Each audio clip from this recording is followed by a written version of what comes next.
আমি চাই ভারতীয় পণ্য বয়কট করা হোক। কিছুটা অবশ্যই পড়ছে, যেমন ইন্ডিয়ান মাল এখন দ্রব্য একটু কমই চলে, আগের মতো আর চাহিদা নেই আর কি। আগের তুলনায় অনেক কম। ক্রেতারা কি বলে? বাজারজাতকরণের দিক দিয়ে একটু হইতেছে একটু চিপ কোয়ালিটির।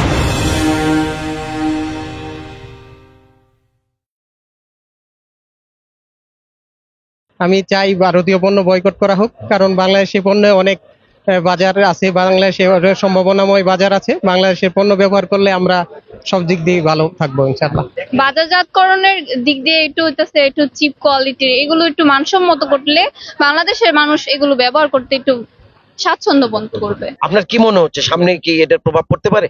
সবাই মিলে যদি এখন একজোট হয় তাহলে এটা অবশ্যই সম্ভব। আগের মতো আর চাহিদা নেই আর কি, ক্রেতা সেইভাবে আগের মতো আর খুঁজছে না, অনেকেই সাধারণত বর্জনের পক্ষে আছে, এটাই আমার জানা। তার মানে ইন্ডিয়া পণ্য বয়কট আন্দোলনটা মোটামুটি সারা ফেলছে। অবশ্যই। কারণ ভারত থেকে যদি পণ্য না আসে তাহলে আমাদের খুব একটা সমস্যায় পড়তে হবে বলে আপনি মনে করছেন? না না না, আমি এরকম মনে করতেছি না। এই আন্দোলনের প্রভাব পড়ছে কিনা ব্যবসায়, সে বিষয়ে একটু কিছু বলবেন? হ্যাঁ কিছুটা অবশ্যই পড়ছে, যেমন ইন্ডিয়ান মাল এখন দ্রব্য একটু কমই চলে, আগের মতো তেমন না মোটামুটি। এবং আমাদের দেশি পণ্য এখন আছে বাজারে, মোটামুটি দেশি পণ্য ভালোই চলে। আমাদের ব্যবসা খুব খারাপ যাচ্ছে, মন্দা যাচ্ছে, আগের তুলনায় অনেক কম। ক্রেতারা কি বলে?